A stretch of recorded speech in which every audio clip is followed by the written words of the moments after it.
Assalamualaikum warahmatullahi wabarakatuh. Perkenalkan, nama saya Rivaldi Manulang dengan NIM 22086111. Saya dari Departemen Pendidikan Olahraga. Baiklah, langsung saja. Di sini saya akan mempresentasikan hasil kerja individu saya dari kelompok 13 yang berjudul Kepemimpinan Pendidikan. Langsung saja masuk pada materi yang pertama, yaitu pengertian kepemimpinan.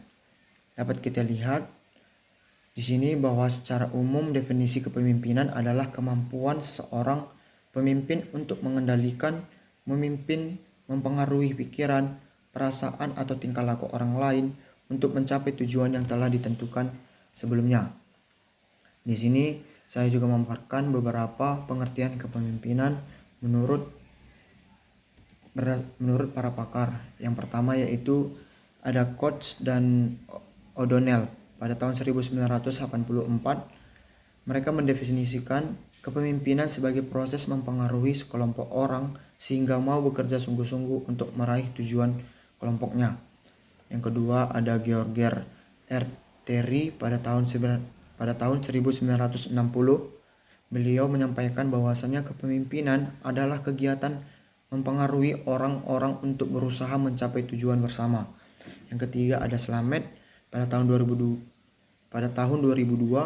kepemimpinan merupakan suatu kemampuan, proses atau fungsi dan umumnya untuk mempengaruhi orang-orang agar berbuat sesuatu dalam rangka mencapai tujuan tertentu. Yang keempat ada Tohoha. Pada tahun 1983, beliau menyampaikan bahwasannya kepemimpinan adalah aktivitas untuk mempengaruhi perilaku orang lain agar mereka mau diarahkan untuk mencapai tujuan tertentu. Baiklah, selanjutnya kita masuk pada kepemimpinan pendidikan, di mana kepemimpinan pendidikan ini merupakan kemampuan untuk mempengaruhi, mengkoordinir, dan menggerakkan orang-orang lain yang ada hubungannya dengan pelaksanaan dan pengembangan pendidikan agar dapat dicapai tujuan pendidikan atau sekolah secara efektif dan efisien. Di sini saya juga memaparkan beberapa fungsi kepemimpinan pendidikan. Yang pertama yaitu fungsi kepemimpinan pendidikan, pemimpin membantu terciptanya suasana persaudaraan, kerjasama dengan penuh rasa kebebasan. Yang kedua, pemimpin membantu kelompok untuk mengorganisir diri, yaitu ikut serta dalam memberikan rangsangan dan bantuan kepada kelompok dalam menetapkan dan menjelaskan tujuan. Yang ketiga, pemimpin bertanggung jawab dalam mengambil keputusan bersama dengan kelompok. Nah, di sini ada beberapa prinsip kepemimpinan pendidikan, yaitu ada 8. Yang pertama yaitu prinsip konstruktif, di mana prinsip konstruktif ini kepala sekolah harus menyarankan arahan dan semangat kepada tenaga para warga sekolah. Yang kedua ada prinsip kreatif. Prinsip kreatif, kepala sekolah harus memiliki pembaruan dan tidak terjebak dengan pola kerja sebelumnya atau pola kerja lama. Yang ketiga yaitu ada prinsip partisipatif. Di sini kepala sekolah memberikan kepercayaan untuk turut ikut serta pada kegiatan yang berlangsung di sekolah. Yang keempat ada prinsip kooperatif, di mana kepala sekolah harus mampu bekerja sama dengan semua komponen yang terkait dalam aktivitas sekolah. Yang kelima ada prinsip delegatif, di mana kepala sekolah memiliki upaya pelimpahan tugas kepada staf. Yang keenam ada prinsip integratif. Kepala sekolah memiliki sinergi yang besar dalam menjalankan tugas. Dan yang terakhir yaitu prinsip pragmatis, di mana kepala sekolah ketika menetapkan kebijakan dan target harus berdasarkan kondisi dan kemampuan sekolah. Masuk pada model gaya kepemimpinan. Di sini model gaya kepemimpinan ada 4. Yang pertama yaitu gaya kepemimpinan memberitahu, di mana gaya kepemimpinan ini cocok diaplikasikan kepada karyawan yang tidak berani memikul tanggung jawab, yang memiliki perilaku tugasnya di atas rata-rata dan perilaku hubungannya di bawah rata-rata. Uh, Adapun ciri-ciri dari gaya kepemimpinan ini adalah yang pertama yaitu mendefinisikan secara operasional peran pengikut, yang kedua komunikasi sebagian besar satu arah, yang ketiga pemimpin yang membuat keputusan, yang keempat supervisi ketat dan meminta pertanggungjawaban pengikut, dan yang terakhir yaitu memiliki ciri instruksi secara bertingkat.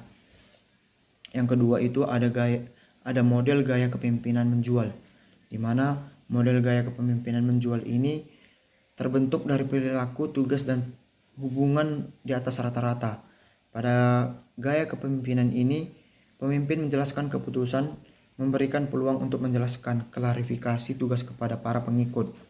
Adapun ciri-cirinya yaitu yang pertama, menyediakan petunjuk mengenai siapa, apa, di mana, dan bagaimana. Yang kedua itu pemimpin membuat keputusan dan menjelaskan keputusan serta memungkinkan peluang untuk klarifikasi. Yang terakhir itu memiliki ciri menjelaskan peran para pengikut. Yang ketiga yaitu model gaya kepemimpinan partisipasi, di mana gaya kepemimpinan ini merupakan karakteristik perilaku hubungan di atas rata-rata dan perilaku tugasnya di bawah rata-rata. Maksudnya dalam gaya kepemimpinan ini, pemimpin memberikan ide-ide kepada para pengikutnya dan memfasilitasi pembuatan keputusan kepada para pengikutnya.